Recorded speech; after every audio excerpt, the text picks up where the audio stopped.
Well, hello, guys and girls.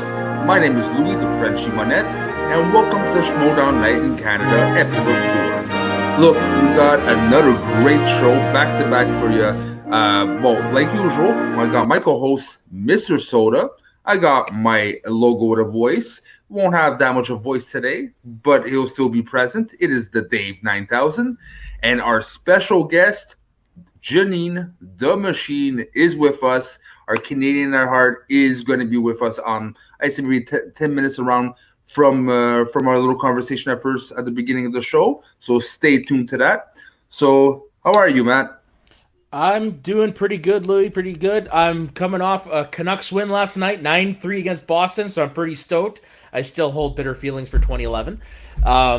And it was nice to actually have a day off. My schedule was starting to clear up, so it was nice to relax and actually take 2 naps today. Nice. And as per Weakrest, I see the Whalers shirt. Good old school. Yeah. Yeah, 90s Whalers, baby. Yeah. And I'll just wave to Dave because he can't really speak today, so I'm sure he's waving back. Sir does not understand that his tongue is not a food to chew on, you know? So, no, it's glad to have you, Dave. I'm not going to make you force them out too much. So, let's go right into it. Basically, our thoughts of the week, what stood out. In my case, is the Cuckoo's Mess. And the name kind of fit. What stood out to me is that was complete mismatch. That was a mess of a show, and I think there should be maybe a recast or them working out how to work this as a team, or just putting them with someone else, because that was not working, and I don't have a feeling it's gonna work. Yeah, no, I'm with you there. I do like the pairing of Video Drew and Kaiser. I think that's a great pairing because they're both odd. But yeah, I don't know. What was the other guy's name again? Rick Hung. Rick Hong. Yeah, I don't know. He didn't mesh well at all with Jeannine. Not Jeannine. He didn't mesh well with Video Drew. It felt like he was trying way too hard, and it kind of showed, especially in his playing. So yeah, I'm with you there. It's if they're gonna stay together, it definitely needs some work. Yeah, and not just character wise, team wise, but also how they complement each other for knowledge. Because like I had a feeling when like they both didn't know. Like it's either they knew or they didn't know. There's no like one taking each other's back. It's just hit or miss on both parts. And that whole like at first it was kind of funny, the whole baby thing, but then it just became weird. It was like with Tom that it could have become, but it was just cool because he had it to a T from the beginning, but it could have went weird. It happened with Rick Hong, you know, it did went weird. He didn't have a grasp of his character, and Yeah. it just became a shtick that at one point it's like, what's going on here? Well, that's the thing.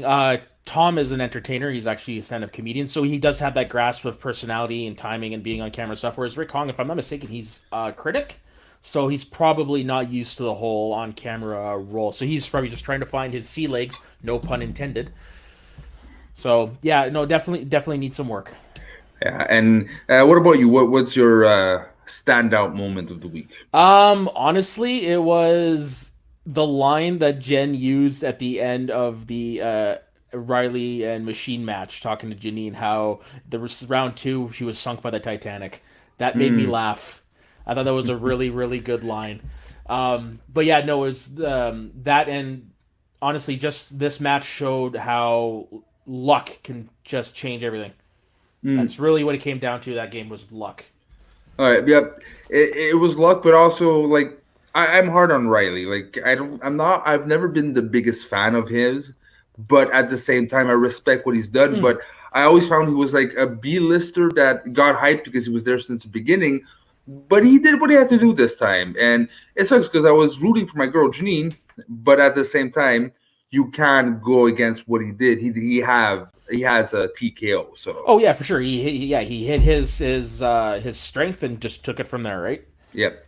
All right. So that being said, we promised you Jeannine the Machine. We're gonna give you Jeannine the Machine.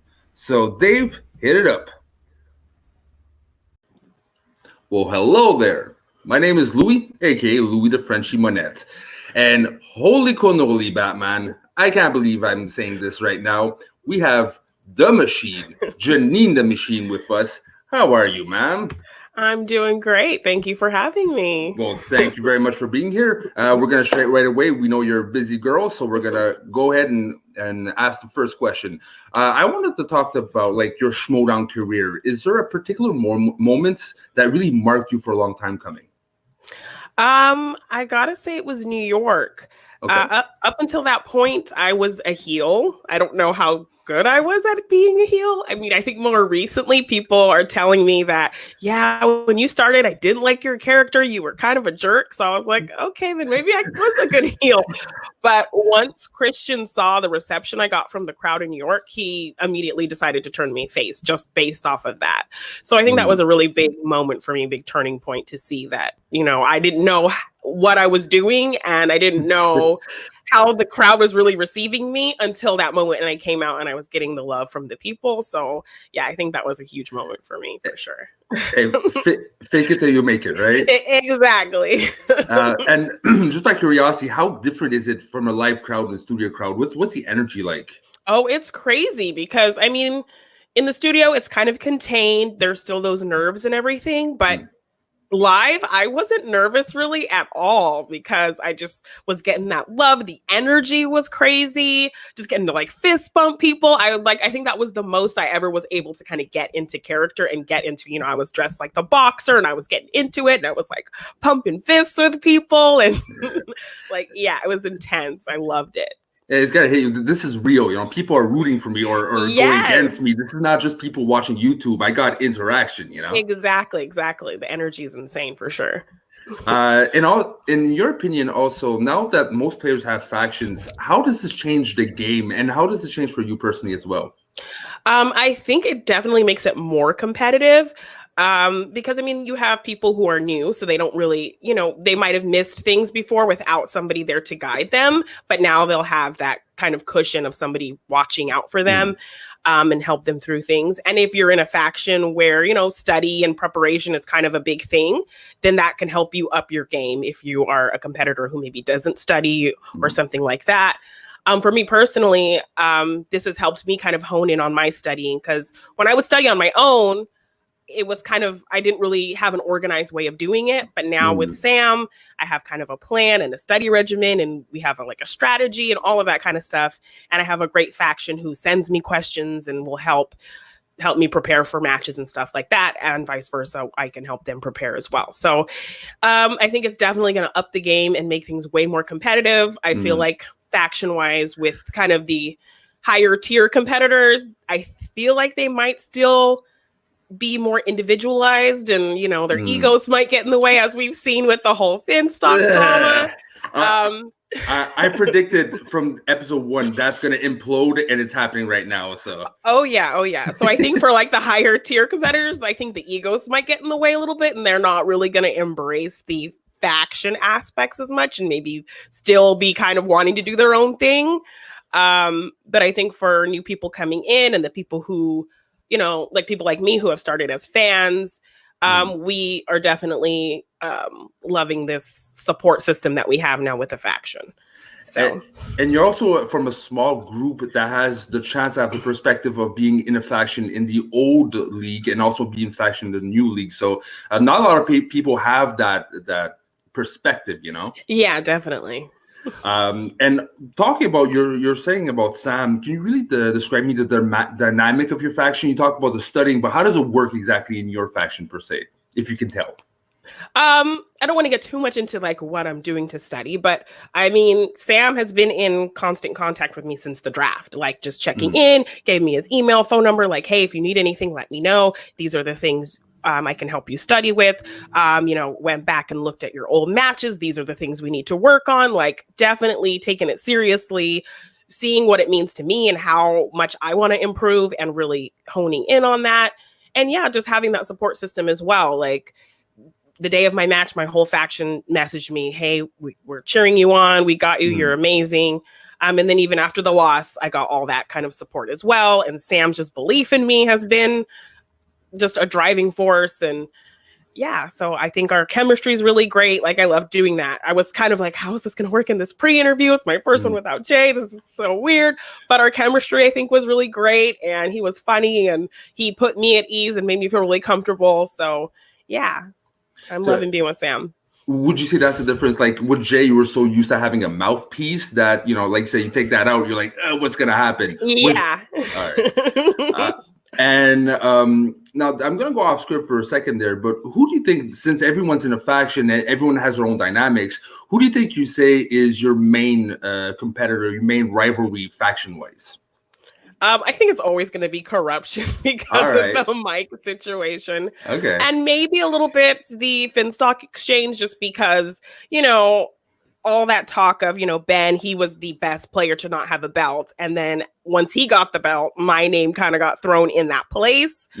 So, and I have Guy in my faction. So there's all that drama with them. And so I think it's always going to be corruption just because of my thing with Mike. And now the family facing corruption for sure. Oh, that's scary.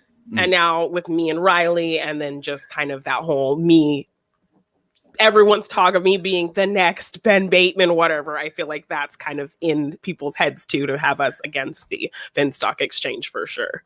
But at the same time, people having you in their minds being the next Bateman or whatever, they see you as, it's still going to be interesting, and it makes you feel good.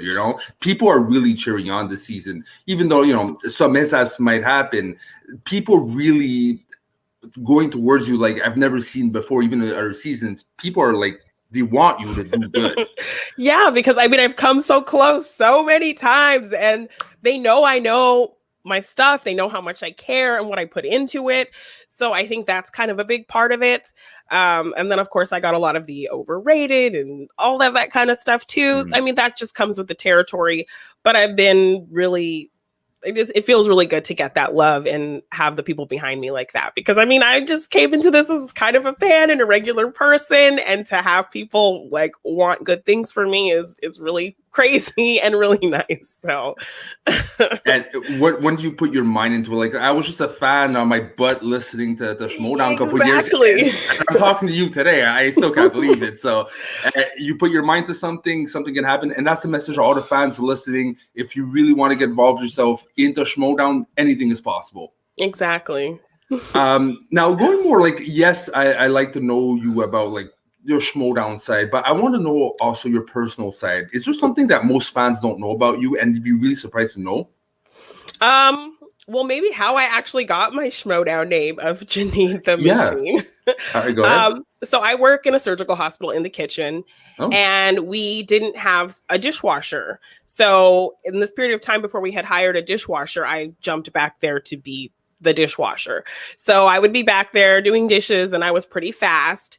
And then we'd have these, monthly meetings, and we started this new thing where, hey, if you see something great that your coworker's doing, give them some accolades at the meeting, something positive. So one of my coworkers was like, oh yeah, I just want to say thank you to Jeannine for stepping up to do the dishes.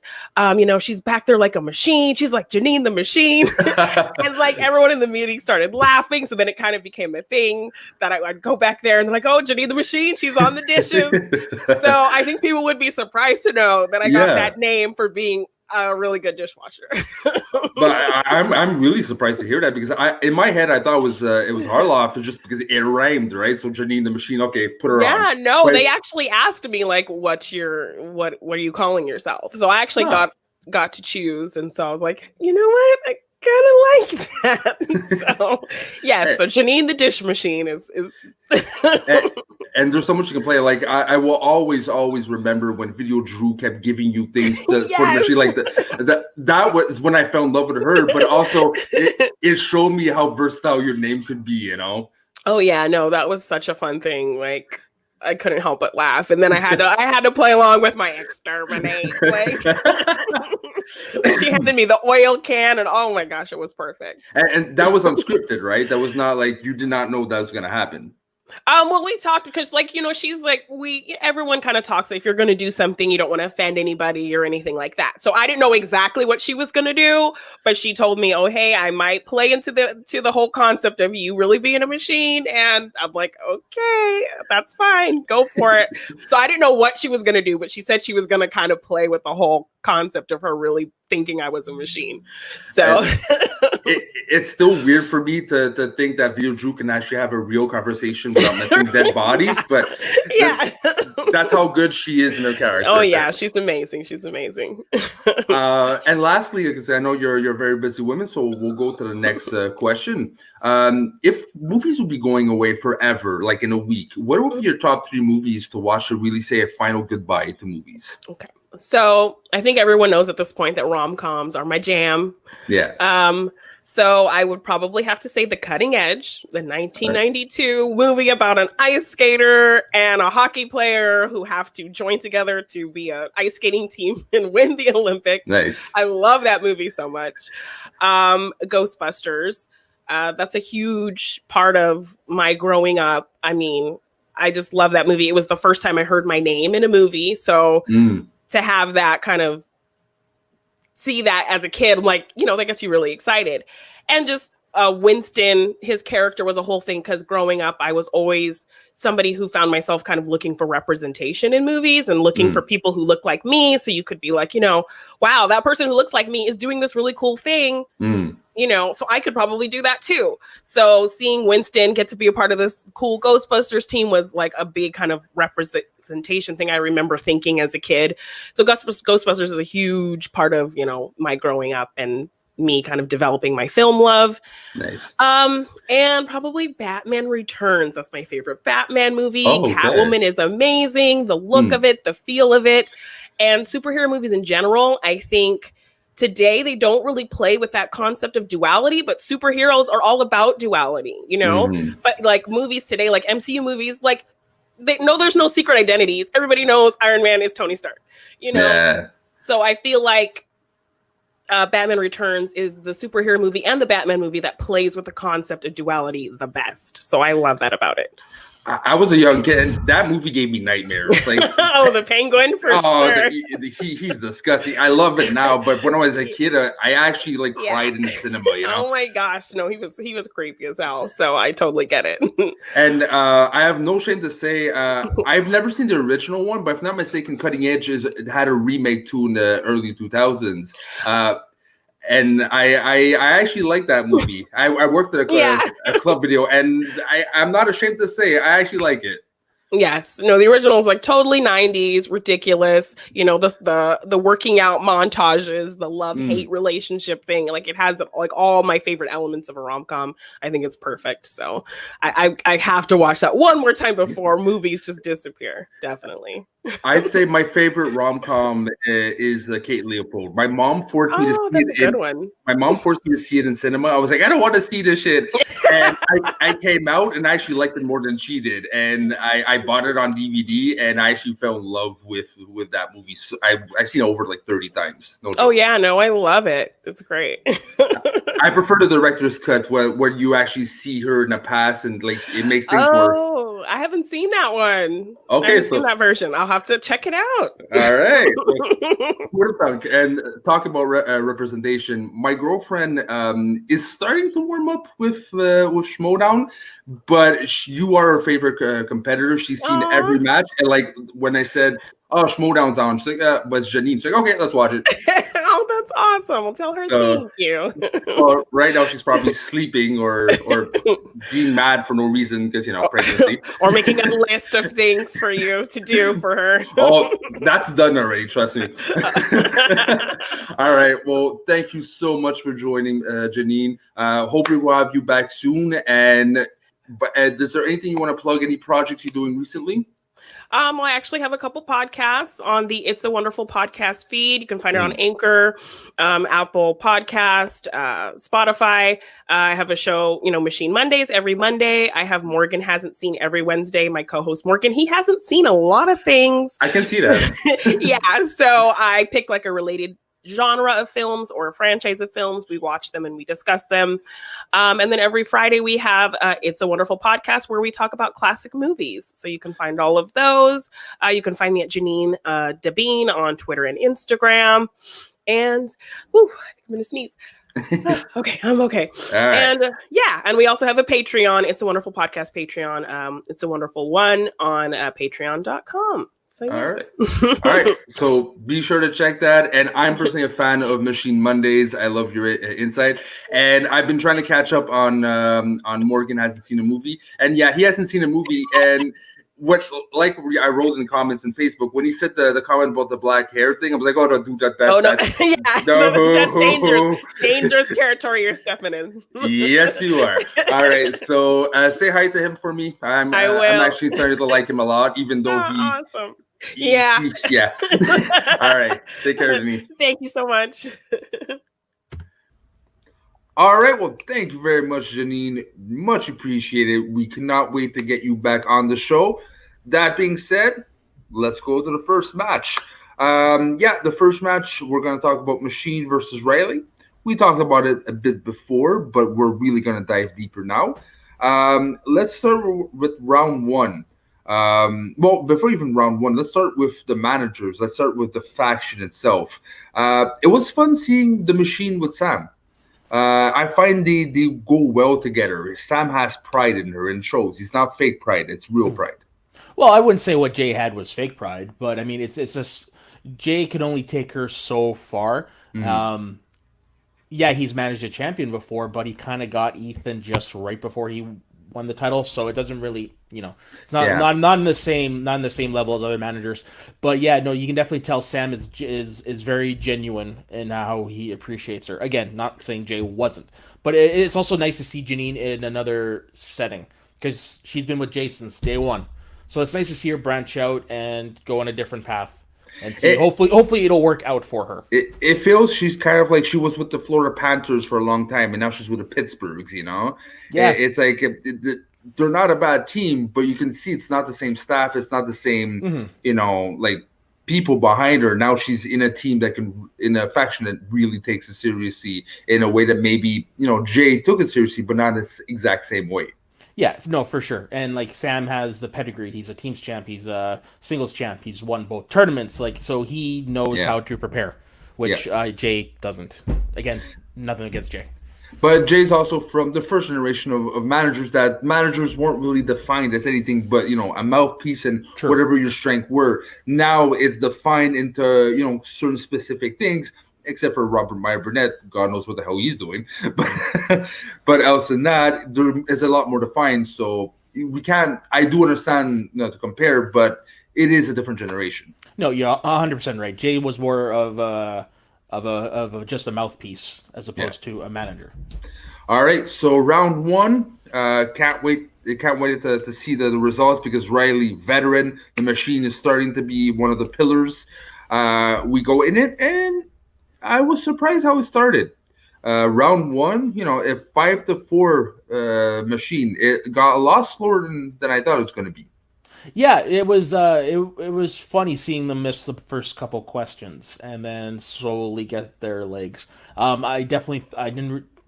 It was pretty close. I thought they would have had more points, but overall it was an average round one. What you would expect from first match of the year from both of them. Especially with Riley, he was getting his as they said, he was getting his legs back. Yeah, and he came from a loss from last time too. So, like they said before, they have to shake off the rust. And it did show on both parts too. Like a couple of months of not playing must do something to your exactly. noggin, And shout out to Riley's jacket. I like the new one. Oh, that was beautiful. I'm a big Superman fan myself, so I wish I had the $500. I was hoping when he would unzip it, they would have the red Superman, the Russian. Red Sun. Red Sun. I was hoping he would do that. Like he actually saw what we wrote on the Facebook page and turned evil, but not yet. Yeah, not yet. Maybe one day. Yeah. But even that, little bit of a tangent. Even though that Superman, the Red Sun Superman, wasn't necessarily evil. Well, less goody two shoes. Let's just say that. Yeah, there you go. More communist, but still. Yeah. Okay, so and then Machine goes, spins. She should have stuck to her gut. She should have stuck to the first category because, yeah, Leo was rough. Yeah, but Kate Winslet would have probably been rougher because Kate Winslet's roles are more spread apart, different genres, less mainstream than Leo's.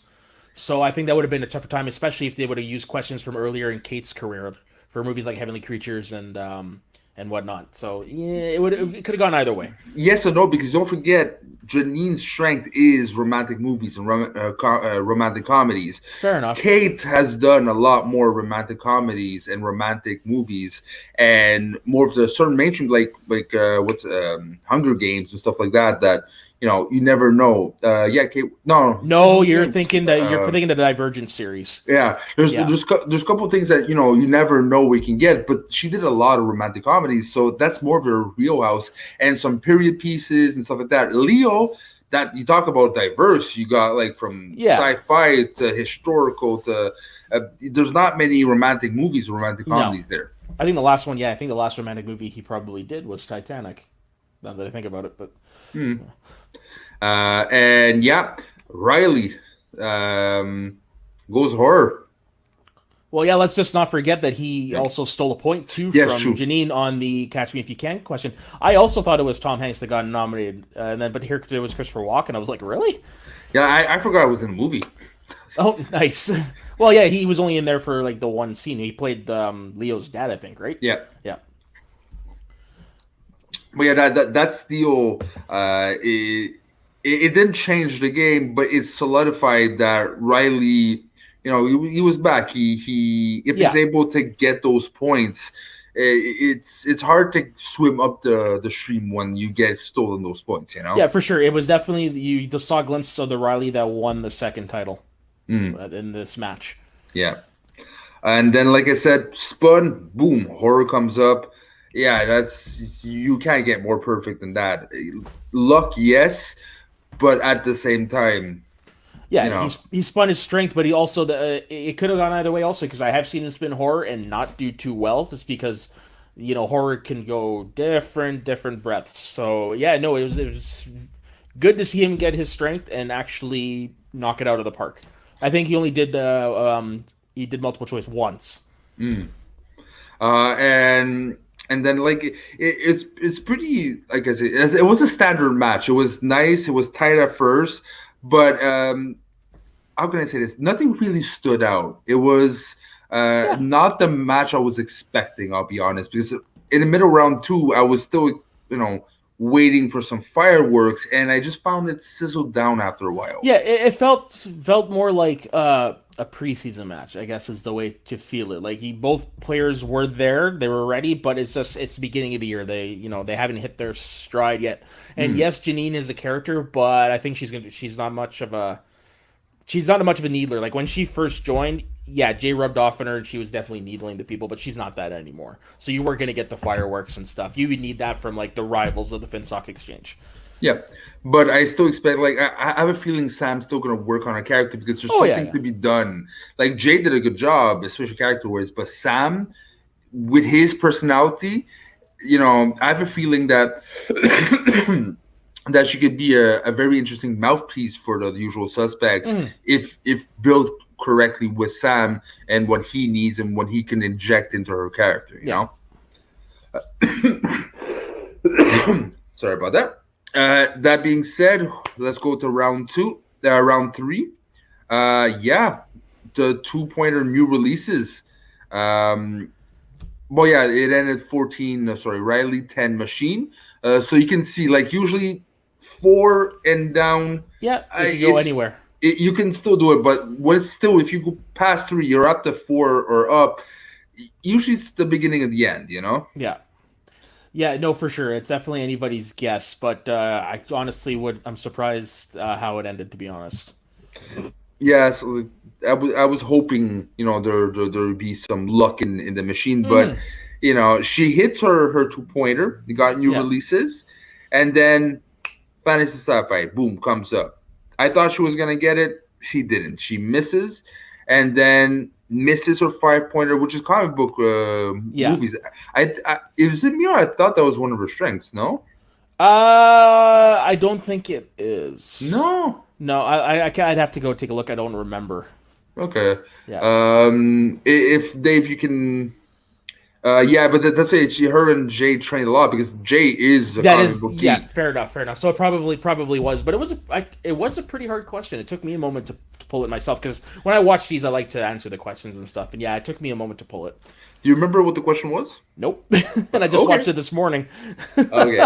Hey, when you barely have time to breathe, Yeah, pretty much. Yeah.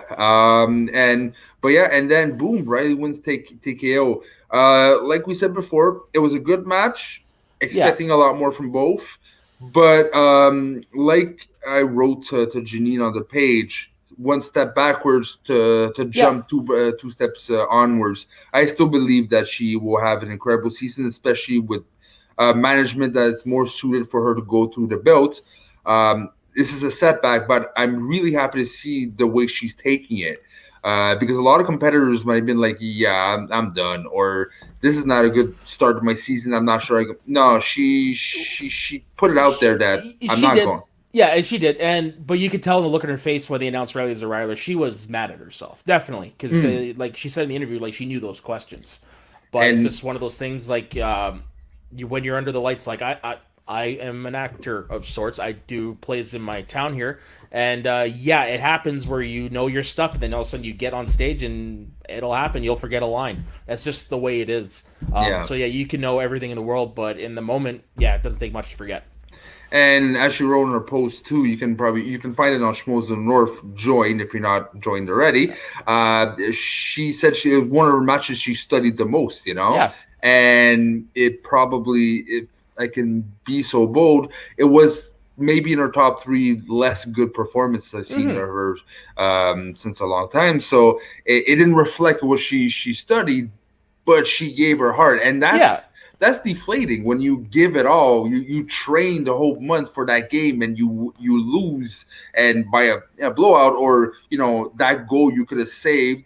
Well, you just let it pass. So it is a deflating moment. Yeah, I hope she doesn't take this too much to heart and just, you know what, wake up, dust herself off, move forward, look forward to the next match. I hope she doesn't dwell too much on this because yeah, it was a good match, but like I said, anything can happen once the cameras are on. Yep, I completely agree. I, you know what? Who do you think that Jeannine should play next to see where you wiggle room, like put her in the season stats? RB3. Oh yeah, Yeah, I like to see her play RB3. it's interesting because RB3 is a C level player. I still consider her as B level. No. Yeah, but I think it would be definitely a good. It would be a good enough test because RB3 he does have the knowledge. I think they would have a very tight match. But if you were to put her up against another B level player, oy, I woof. Okay, I know who I want. okay, who's that? Someone that needs to show himself that he can play alone and be able to score points. Hugh. Oh yeah. Okay, I would like to see Hugh prove himself, and it would be a nice challenge for Jeannine too. good Because call. Good call on that. Dave, Mark, and Draco would be a good one. yeah, that was the second one I was thinking. Okay. But yeah, Andrico would be good. Hugh, someone who needs to prove themselves that they can stand on their own. Andrico already did it, but Yeah, maybe yeah. somebody else that needs to prove that they're not. Or a guy too, I would love to see against How about Jeannine. Whitney?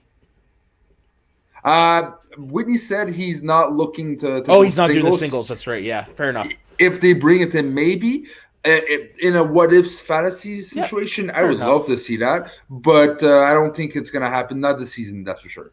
Okay, fair enough. Fair enough. Oh, And actually, you know what would be a good one in terms of like costume stuff? Video Drew.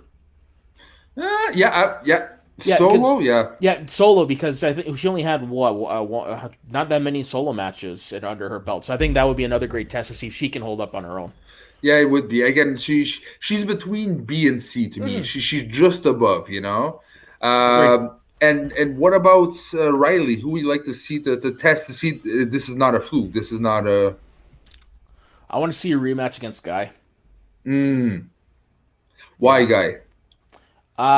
Just to prove to show that the loss to Guy was a one-time thing. No. Well, no, I don't think so. I think Really? Guy's gonna. Yeah, You think Guy would take it? I think Guy's got his number. Okay. Guy knows how to get under people's skin, especially people like Riley. That once you get it under the skin, he's not there anymore. Yeah, but remember back when Riley and Roca went for the title the second time, Roca busts out into the interview and Riley completely lost his shit, told him to get the F out and all that stuff. You could tell he got under his skin and he still beat him. Riley still won the title, so anything is possible. And I mean, after one match, Riley might know how to prepare for him. For sure. And Dave, yeah, you're right.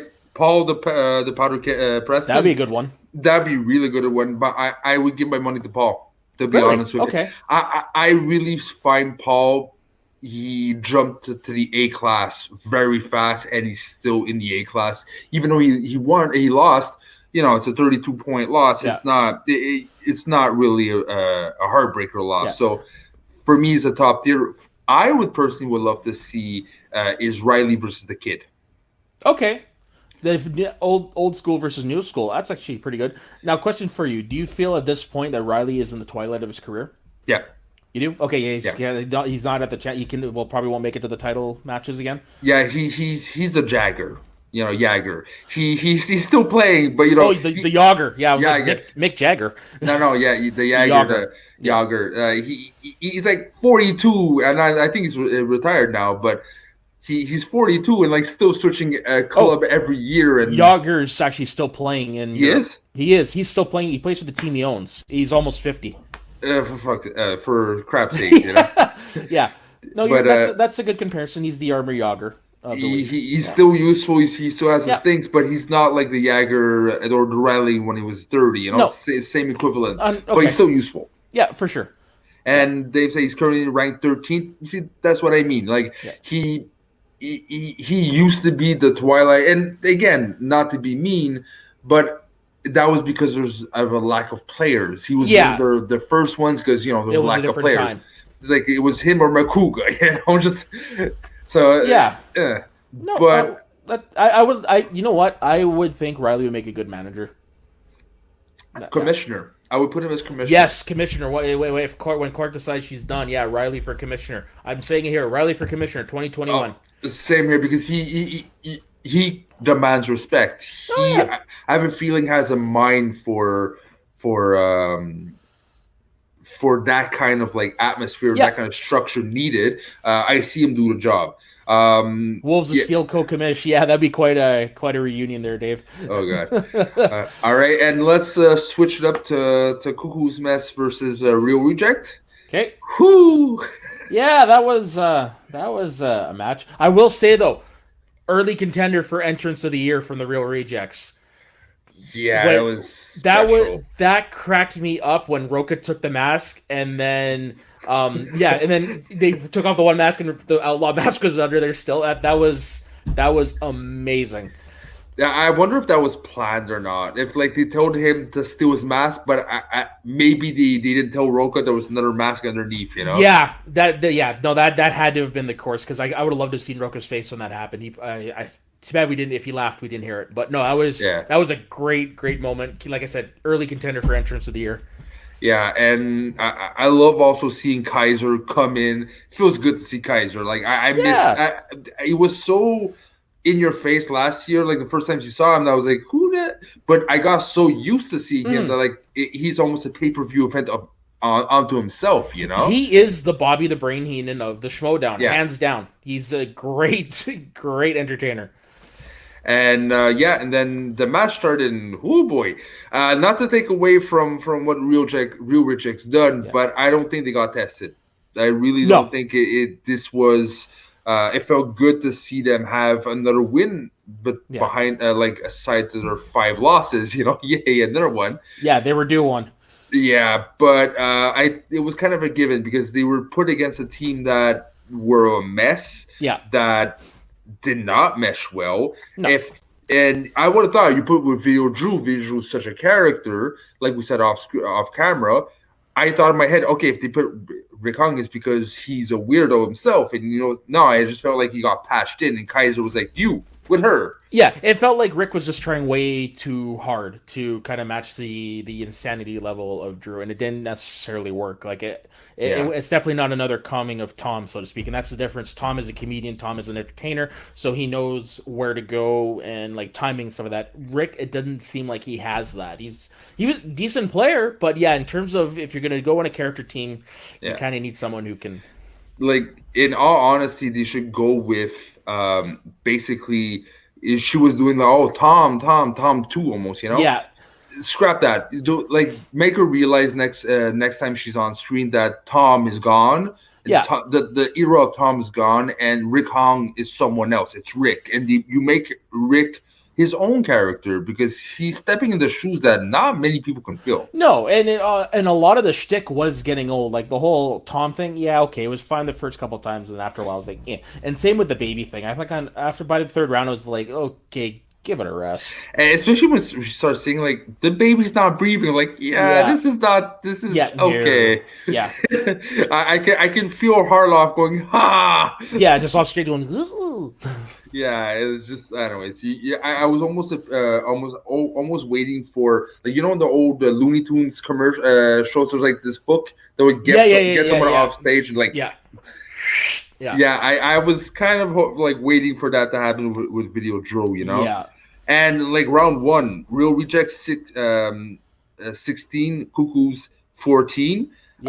Still pretty tight, but you can see like Rick Hong was trying to do something, but you just forget he was in the match, except for it was his very first match, so I mean there might have been nerves or something like that, but they definitely held their own, and I'm interested to see going forward if he's consistent like this, or maybe if now that he's got one match under his belt, he's used to the lights. Things will go different. I'm sure Kaiser's gonna work for him. Like, that's what he does, right? Like, look what he done last year.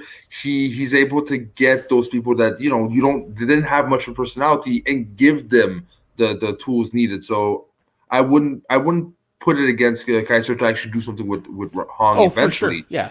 And then let's go back to the round two. Real Rejects gets 2000.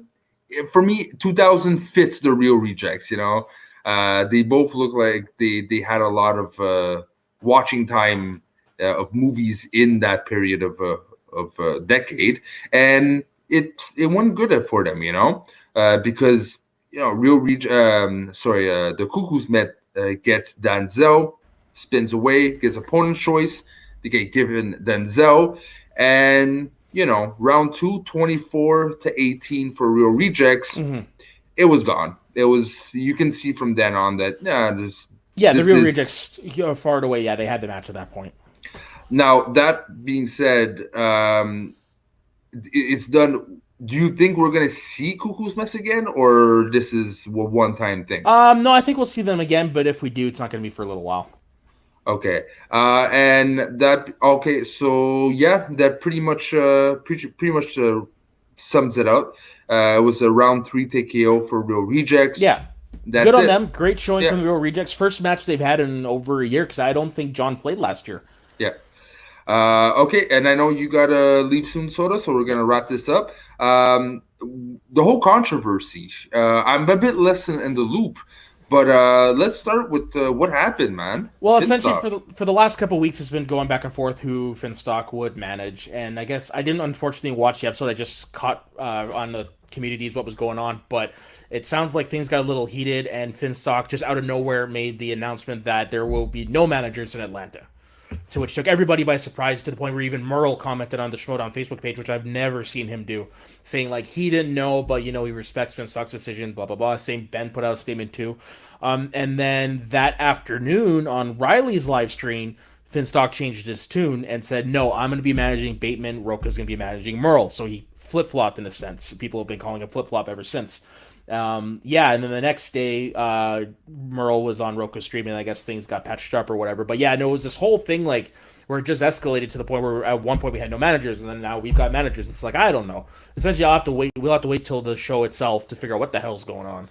You see, that's the issue with, and I called it in the first episode. You did. The implosion of having back in the day, I put him the equivalent of when the Rangers had like all the Mark Messiers and all the superstars, Yeah, but couldn't, had the so much Rangers of the late ego. '90s, even the same of the Leafs too, were like that at the same time. Yeah, Yeah, it's so many big personalities, but they have to manage to work together, well, not just that. It's they essentially managed to work together, but also they got to work their communication issue. Like that's the thing. Yeah. They're all five of them are alphas, and there's really not much communication between who's the boss and the founding fathers and Finstock really, because that's what it feels like. You've got one team on one side, one team on the other, and it's like.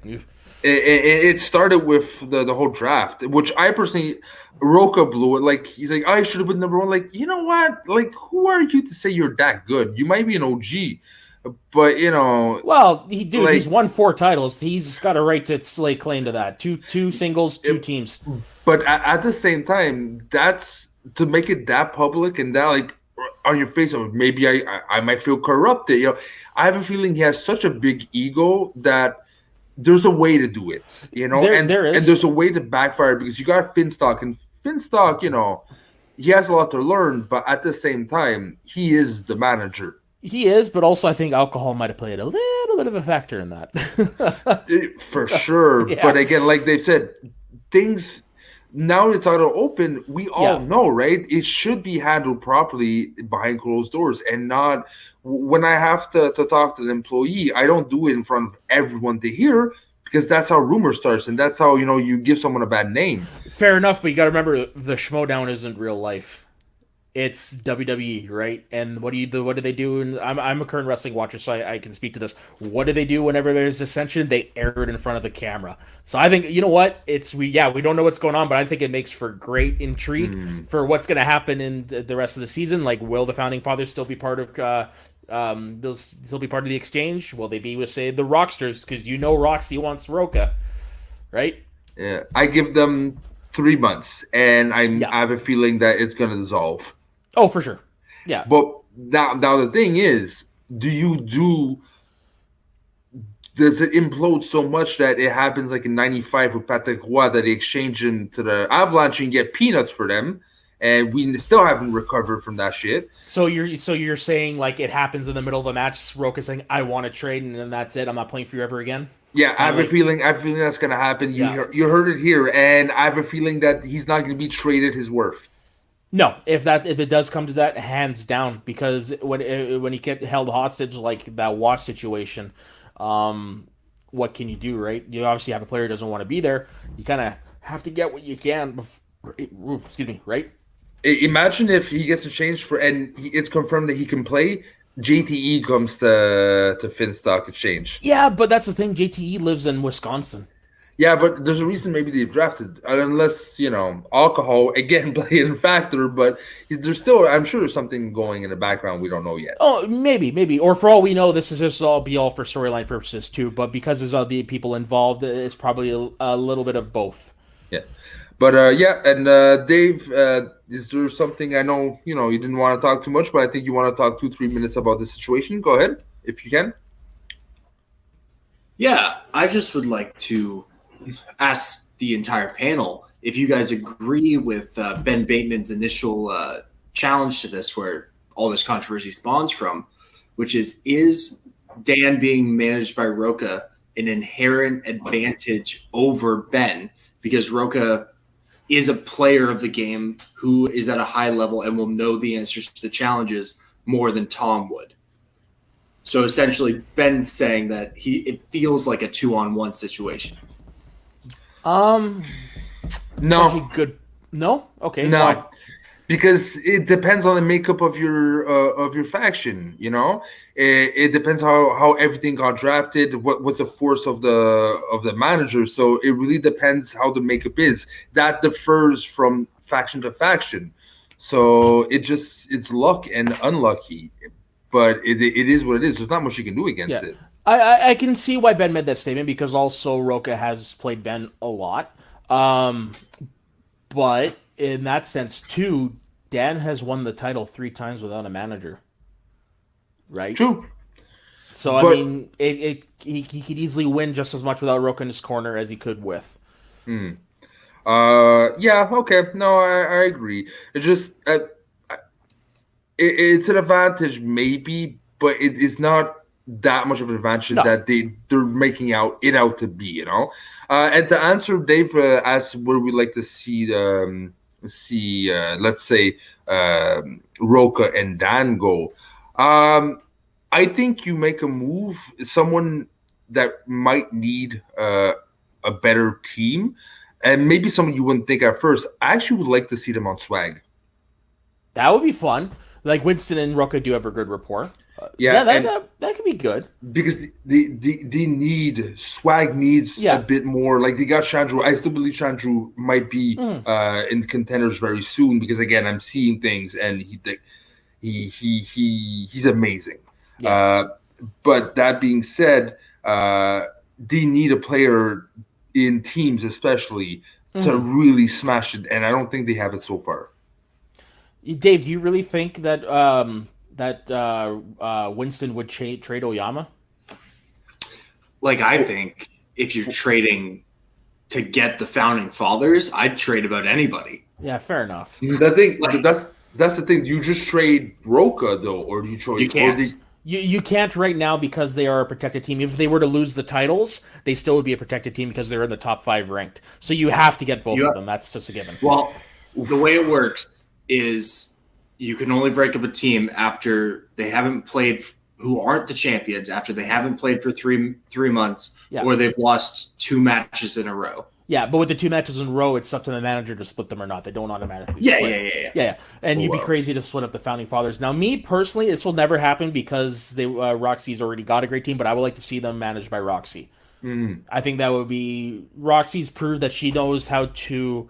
As any good manager, you know how to handle the individuals. You manage to their strengths, and I think she would be a great manager for Roca. And that's the thing, Dave. Like, who would she give up? She's not going to trade away the odd couple. That's really only people you could trade. So, as much as it's a pipe dream for mine, Damon, no, she's got no. She said it too much that she's invested in Damon. It's really just a dream on my part. I would love to see her managed by Rocks. I don't think no one. I don't think that's the thing. Like we said, I don't. You can't trade them for a bag of pucks. You can't really. Yeah. There's no equivalent. Dan, Marone, Roca. There's no equivalent unless you got like the family, not family, Shazam, or the Godfather and Guy. Yeah, that's about it. It's like trying to trade for Gretzky and Lemieux. Like, it's not going to happen. Yeah, and yet it did. Well, Gretzky and Lemieux never played together. No, but I mean, like, Gretzky still got traded. Well, yeah, that's true. That's true.